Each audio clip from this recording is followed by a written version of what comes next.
Welcome to the FanDuel NFL Q&A for the New York Jets and the Indianapolis Colts tilt on Thursday night to kick off week number 9 of the NFL season. According to FanDuel Sportsbook, we have the Colts favored by 10.5 at home over the New York Jets. The no longer winless New York Jets after Mike White led them to a victory a week ago. 45.5 point total for this one, double digit spread. So that's going to make for a weird single game slate for tonight. That is primarily what we're breaking it on down. So get those questions prepped for tonight's single game slate. Of course, if you have any other NFL questions, some start sit stuff, I usually get a lot of those. I would imagine with the slate looking like it does, might get some extra non Thursday night questions, get those in. But I do have a start sit article up on Number Fire that goes through everyone's odds to finish as a certain threshold within the position for the week. So I'll point most people to that. I can also show some numbers for start sits, but I'm here to break down this very intriguing single game slate. So get those questions in on YouTube, Facebook, Twitter, or Twitch for tonight's game. I think that we have kind of a very, very obvious path to go in with this game, and that is to build around the Indianapolis Colts, which will not surprise anybody. But the data says that's probably what we should do. The implied team totals say that's probably what we should do. Number Fire has the Colts as about 84% likely to pick up the win. The implied total here, 28 to 17.5. In games like that, there's enough scoring to go around. 40.5 or 45.5. I believe that's down from 46 just a bit ago. So total's trending down. But we get the roof in play tonight. So there's very likely going to be some scoring. The question sort of becomes, will the Jets score enough to keep this game competitive? And if they don't, what happens then? So that's kind of the overall takeaway for tonight's game. Again, get those questions in, and then I'll catch up to those in just a second. But I like to kind of focus on the overview of tonight's game. But again, YouTube, Facebook, Twitter, or Twitch, get those questions in for the Thursday night game tonight. So jump over to my matchups for tonight. I like to start here because why not, right? We have the Indianapolis Colts rating out as a pretty beatable pass defense right now, according to Number Fire's metrics. 31st in passing success rate allowed. That's kind of enticing for Mike White, who had a very, very, very low ADOT, average depth of target for his debut. Not grading out particularly well in terms of adjusted fantasy points per drop back, but also you combine that with the fact that they rate really well across the board against the run. And it makes sense that perhaps the Jets have to throw a good bit, including to their running back, Michael Carter. For the Jets, from a defensive perspective, kind of a middling pass defense overall. And this number here does adjust for opponent's face. So about league average in adjusted FanDuel points per drop back allowed. Kind of a middling rush defense overall, but very beatable. Probably giving up extra touchdowns on a per carry basis, which is why that FanDuel points per carry number will look the way that it does. And then as far as receiving defense goes, both teams about average against the running back side of the backfield, but the Colts a little bit more beatable, on the perimeter. So yes, the implied team total does favor, or the over under and the spread points to like a sort of just mediocre performance for the Jets offense, but there are paths to this game being pretty solid for the Jets. Now, one thing that would really lead to the under are these numbers here. Both of these teams play pretty slowly. This looks at only passes and rushes whenever your pre-snap win probability was between 20 and 80%. Both teams like to kind of slow things down. It's very possible that both teams try to run the ball a good bit. It is a Thursday, so it's always limited prep work. But both teams actually kind of above league average in adjusted pass rate. So again, the default is going to be that we build around the Colts as heavy favorites, and that's what the optimal trends have said for similar game scripts to this. In games with spreads of 9+ points with totals between 43.5 and 48.5 for the past 3 years, so up to including the 2021 season, we see that in these types of games, quarterbacks are just very, very commonly the MVP. They've been the MVP in 60% of similar games to this. Running backs see a drop to about 23%, so that's a differential of about 5.8 points. And wide receivers get a drop, and no tight end has been an optimal MVP in this type of lopsided game script since the start of 2019. And then I mentioned we're going to want to be in on the Colts.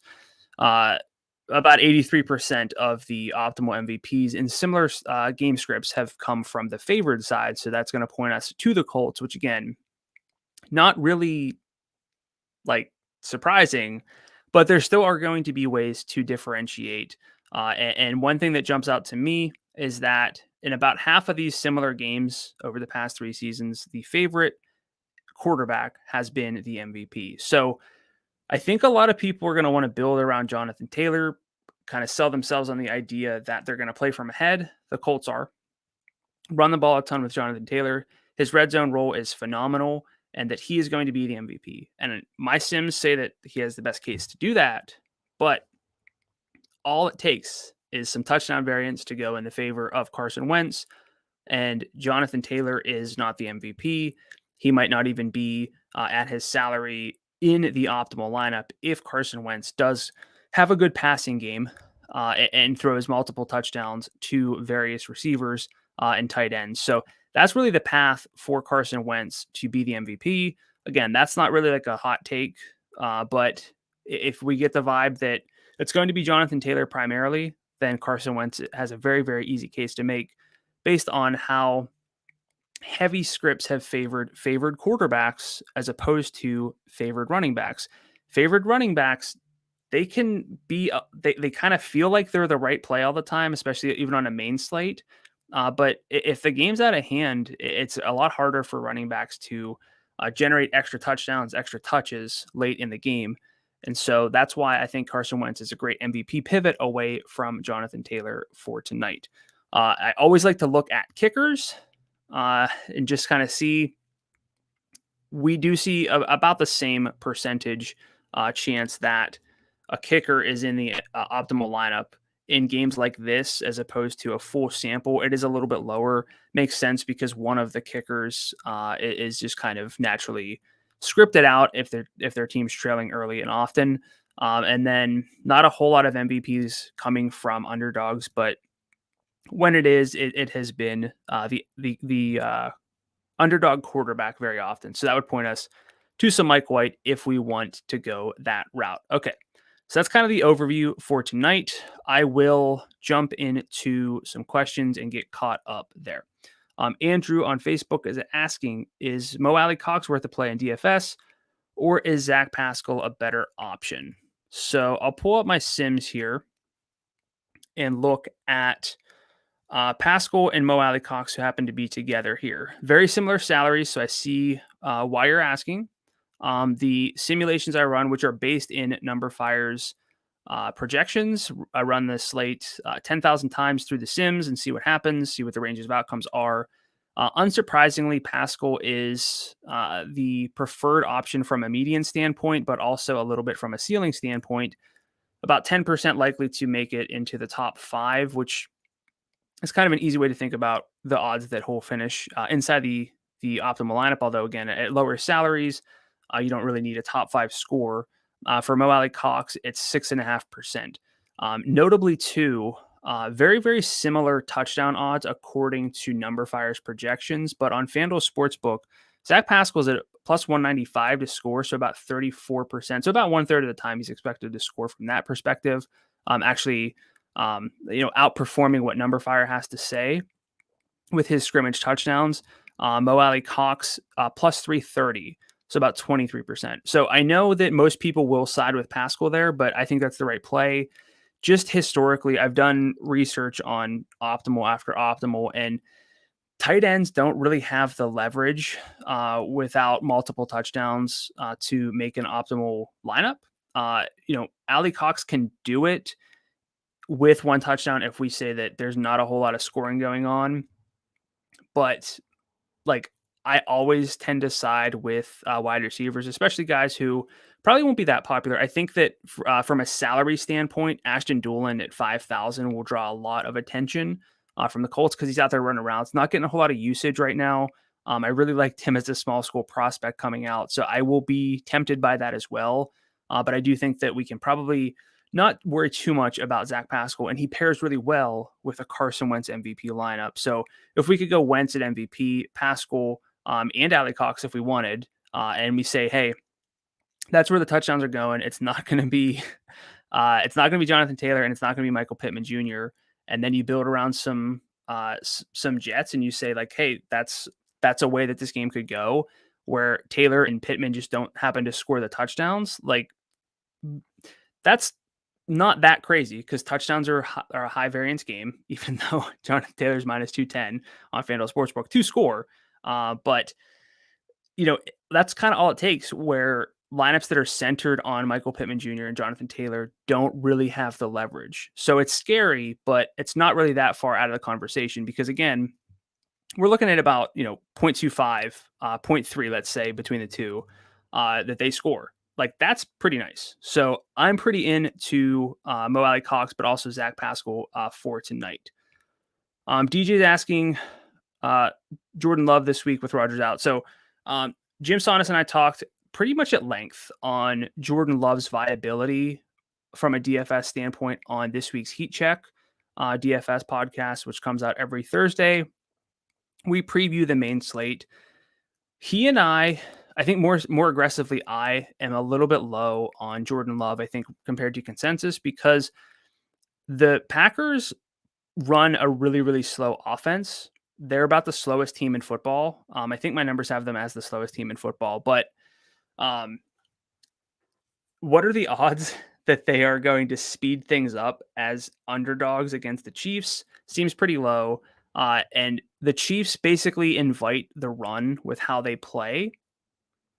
The Packers play slowly. They have two running backs that can hand the ball to. Davonte Adams, while seeming like he's going to play, not going to be 100%, you could probably assume. So, I mean, they're having a lot of issues anyway with their pass catchers. So I think Jordan Love is going to be more popular than he deserves to be for this week. So I'm kind of out on Love. Jim made a good point. Like, Mac Jones is 6,500 this week with his salary. It's really not that, like, Jordan Love's not 4,000. He's not that much aggressively lower than some other low salary quarterbacks for this week. So personally, I'm kind of out. And historically, we've had 15 quarterbacks projected by Number Fire for at least 15 FanDuel points, which Love is, with a salary of 6,500 or below since 2018. One of those guys got to 20 FanDuel points, and the average of that subset was 12 FanDuel points. These guys feel really good, but Love's probably not going to have the passing that we need for a big game from him for this weekend. Question from Andrew: Doyle as a sleeper. So my one of Number Fire's editors, Austin Cass, will love that question. It might be a burner, I don't know, but he's a big Jack Doyle fan. Let's see what we got for Doyle. 6,000 is his salary, projected for just 4.2 FanDuel points on the median perspective. We would play him based on a touchdown expectation. That's basically what you're playing Jack Doyle as. You say, hey, this game's not going to have a whole lot of points, not a whole lot of yardage. The Jets are going to be able to move the ball against a defense that has some issues. They're going to be able to kind of check down a lot to Michael Carter, and therefore there's not enough fantasy points to go around for Michael Pittman, for Jonathan Taylor, one of those two guys, to really get there. And not only that, but Jack Doyle steals the touchdown from those guys, or Pascal, or that kind of situation. So I think Doyle is very much in play. I would probably just cap that to sprinkle levels. especially because we have Ashton Doolin here at 5,000. Again, I think he'll be quite popular, but again, the potential that a receiver catches a downfield pass that leads to a touchdown just always significantly higher than a tight end for virtually every player that we're looking at. DJ says Frymouth or Noah Fant if he plays. Same with Davonte Adams with Love as quarterback. Um, so if I understand, you could still start. I would start Davonte with Jordan Love over those guys if it's like a flex conversation. As for Frymouth and Fant, let me check out the start sit here and see what we get. Yeah. So Fant is part of a uh, good game overall against the Cowboys in a game where they should probably have to throw a good bit. It's about 63% likely that he is the better play in half PPR leagues this week, according to, again, these are based in number fires projections and then based on my range of outcomes that I like to apply based on things like downfield work and stuff like that. But Noah Fant, it has a really good target share overall. We saw last week that the Broncos just shared the ball with everyone with Jerry Jeudy back. I wouldn't expect that just sticks. The team is going to revolve around Cortland Sutton, Noah Fant, and Jerry Jeudy. So I would still lean Noah Fant, even though Pat Freiermuth is honestly one of my favorite rookies coming out this year. Got overlooked this year because of Kyle Pitts, but lean Noah Fant and don't don't talk yourself out of Davonte Adams just because he's got Jordan Love at quarterback. Question on YouTube: Trevon Wesco or Denzel Mims? I'm gonna side with Denzel Mims here again because he ran, I think, 59 routes. He doesn't get a lot of targets. He did have an end zone target that he dropped last week. Let me look here specifically so Wesco's 5,000 makes sense. Denzel Mims 6,500 on FanDuel. The gap here is pretty sizable. I'll actually jump over to my spreadsheet here and look specifically at last week for the routes that these guys ran. Yeah, Denzel Mims, so 40 routes. I don't know why I think I might have said 59. I don't know what I was thinking. Maybe the 49 that I saw with Pascal, but 78% of the routes, just 3 targets. That's not great usage. But that's still, anytime you can get, and I mean, look, I'm talking about Pat Freiermuth. He's doing well. I love Denzel Mims too. He had a really promising profile coming out. It hasn't really panned out. I still remember the drop touchdown last week, hit him right in the chest in the end zone. So I would go Mims there pretty sizably because, again, it's almost always better to side with receivers than it is tight ends in a single game slate just because of sheer yardage upside and the ability to catch like a 40-yard pass, which Mims has if Mike White ever throws downfield. Question from Caden: Kittle or Myers at flex this week? That's a good question. So the Kittle situation, assuming he's all set to go, that's kind of that's an interesting game so long as Kyler Murray is healthy enough to play. If Murray weren't able to play, I'd be a little bit scared about that game being competitive. But I'll jump over to the start sit sims here, and I'll just assume half PPR because it's always just best to assume that. George Kittle versus Jacoby. So number fire doesn't have Kittle projected yet. That makes sense. I would honestly lean Kittle there because I know Jacoby Myers has potential to score, but he hasn't. And I don't like that game as much as I like Kittle's game. So I would lean with Kittle there, provided that we get news that he's all set to go. Question from Grim Fan: start Crowder over Jeudy and Emmanuel Sanders in flex. All right, well, I have this pulled up. Jameson's been getting some good work. I love Jerry Jeudy, and then just see what these say. But I do have a strong, yeah. And I was going to say Manny because the offensive expectation for the Bills is incredibly high. Even whenever they're playing from ahead, they throw the ball. So if you look at their pass rate whenever they're up by at least 8 points, which doesn't even factor in the sheer fact that they've been up by tons of points. Um, if you just look at their one score lead or greater pass rate, they pass the ball still at like the overall league average rate. So they're about as pass heavy as your average team, even when they're up by 8 or more, and they've been up by more. So I still feel pretty good about this team because it's very clear what they want to do. And if they want to throw the ball, they're going to score points. I would lean Emmanuel Sanders there pretty easily. Question from Nathan: should I trade Brandon Cooks for Antonio Brown? So I do have a trade value chart that is not my chart. It's based on Number Fire's rest of season projections. I would recommend checking that out to see in it. It'll show you your standard league, half PPR numbers there. I would I would probably just have to do that because when Antonio Brown comes back, he's kind of been their wide receiver one in a much, much better situation. Even though Tyrod Taylor's coming back and Brandon Cooks has great usage, I would have a hard time turning down Antonio Brown.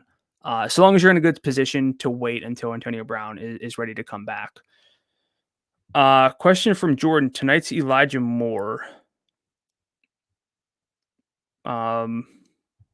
So I can talk about Elijah Moore, but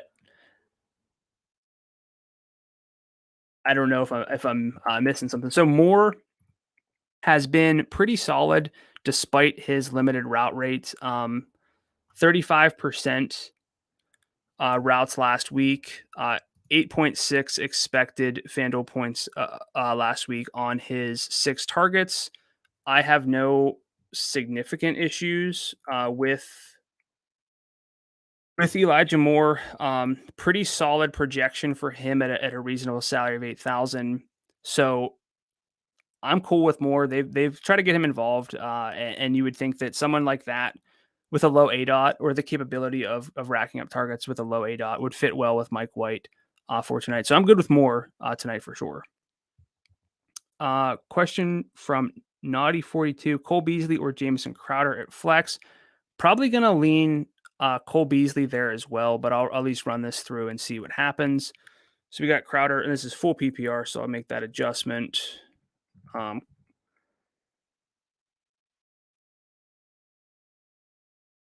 so about even there. Um, I know the Sims slightly side with Crowder here, but I would lean Beasley for the sheer fact that their implied team total at least it might have changed a little bit, was 31 and a half. That's what 14 points better than the Jets. I know that that's kind of simple, and I know that the Sims do prefer Crowder by a little bit, but I'd have a hard time going against Cole Beasley based on the offensive expectations there. Grimfan says Crowder for sure, so a little bit of a disagreement there, but I see the case for both. Again, the Sims do prefer Crowder by just a tinge. Grimfan says even when Sanders was terrible last week, so one week of data is not that indicative, especially for a player who has been involved as Manny Sanders. But again, here's something and this is not a sort of personal thing, but fantasy football and start sit decisions come down to looking at a process, but also doing the things that you want to do. And if you feel like there's a change with Emmanuel Sanders that I'm not seeing, like you can definitely go elsewhere. But for me, a longer term sample injected into a longer term sample that's been really good, injected to the league's best offense for this week. Really hard to go away from that. Whenever I have similar alternatives, I would use that as a tiebreak very often. Naughty on YouTube is asking Davonte Booker or James Conner. So I don't know if probably still have Saquon as well. I'll say this: Booker for sure. If Saquon's out, seems like he might be able to play. Pretty sure he passed protocols, and now it's going to come down to his ankle injury. So this will probably be a simple one. Booker is no Saquon for sure. I think Devontae Booker is in a great spot this week too, from a daily fantasy standpoint, at a low salary of 6,300. If Saquon's out, good matchup, good role. So I like Booker, but again, that one's just going to come down to Saquon's health. Grim fans asking, how do you know if a league is either full PPR or half PPR? So that would come down to your league settings, which you should always know before you draft in your like before the season. You need to know. You need to have your commissioner be very upfront with what the scoring settings are. If there are any weird tweaks, and maybe there's tight end premium. Most leagues aren't, but the default tends to be half PPR at this point. But if it's a full PPR league, you can definitely be more confident building around wide receivers, especially in the flex position, and especially if you can play 4 or 5 of them compared to maybe you only have to start 2 running backs. Now, the gap between players within a position doesn't really change a lot in PPR. It's more the positional value. Like receivers get bumped up in PPR leagues, and running backs who catch passes bump up a lot too. But also within that, and this is something that Jim Sonis and I talk about all the time. He kind of, came up with the phrase adjusted opportunities, but a running back carry is worth about 0.6 FanDuel points. A target is worth about double that. And that's just in a half PPR setting. And what I mean by worth is the average running back target it has been historically worth twice as much as a carry. So like even on FanDuel, receiving matters. You also just get you get yardage points, you get touchdown points, you get half point per catch. But in a PPR league, that goes up to like almost 2.5 to 3 times what a carry's worth. So someone like a JD McKissick might only have 5 carries, but if he gets 5 targets, that's worth like the equivalent of 10 or 15 carries in expected FanDuel points or expected PPR points in a full PPR setting. So definitely always know your league settings, because that is going to be ways that you can really take advantage of the league settings. And that's kind of, I don't want to say fantasy football 101, but it really should be. And sometimes it's not clear enough. So if you ever have a commissioner, I've had this happen. If you ever have a commissioner who's a little bit vague about what the scoring is, or all of a sudden it's a full PPR league when you've traditionally played in a standard league, I would speak up there. Question from Naughty saying on ESPN Fantasy app it says Saquon is ruled out. So if that's the case, I would go Booker for sure. The note that I saw before, and again, I was focused on this Thursday game, but I saw that he cleared, but was the ankle was still a thing. So again, Saquon out. Love Davonte Booker this week, especially against James Conner, especially with Kyler Murray banged up. They might not be in the red zone as much, and that's where James Conner scores all of his fantasy points. Question from Michael: sit 1 PPR, Adams, Jefferson, Pittman, or Cook. I'll use 2 receivers and 1 flex and sit 1. I don't know who to sit. I'm assuming that's Dalvin Cook and not Brandon Cooks. If it's Brandon Cooks, sit Brandon Cooks, but it says Cook, so I'm assuming Dalvin. I would probably, all right, I'll run this one through because that's a tough one. Davonte, Justin Jefferson, Dalvin, and Pittman. So unsurprisingly, this says Pittman. It is full PPR. I would be okay with that. I think that's the way that you go, especially with the again, a 10-point spread, 10.5-point spread. The Colts shouldn't have to throw a ton tonight. I like the Vikings game a lot. And even with Jordan Love, Davonte Adams will still probably account for like 40 or 50% of the team's targets. It just might be 10 targets, but that's still good enough against this beatable Chiefs defense. Question from Mr. Amox. Sorry about that. Carter or Mitchell for RB2 half PPR? Carter or Mitchell half PPR? So Eli Mitchell's really appealing, but Michael Carter's workload's also really good.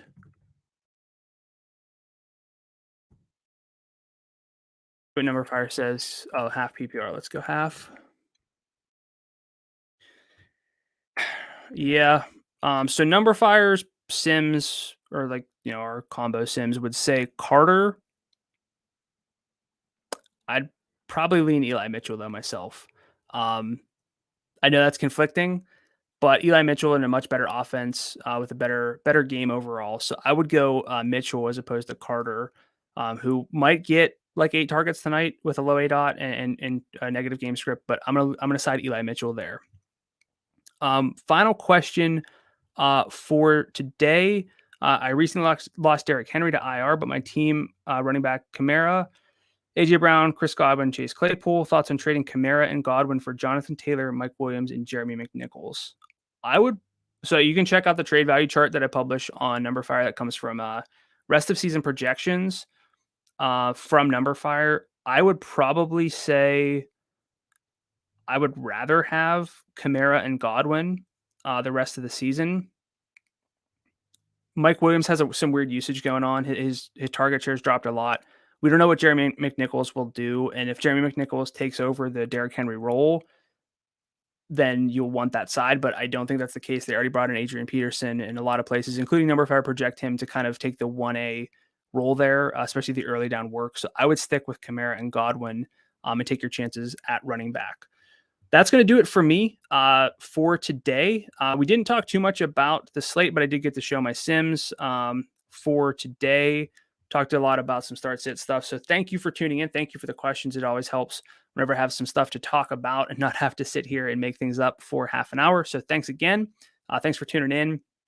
That's going to do it for today. Thank you to Joy Affleck for producing the video featuring your questions. Big thank you to Joy. Feel free to hit me up on Twitter at Gdula13. GDULA13. Check out all my DFS content on numberfire.com. Best of luck this week. Best of luck tonight. Let's hit a big stack.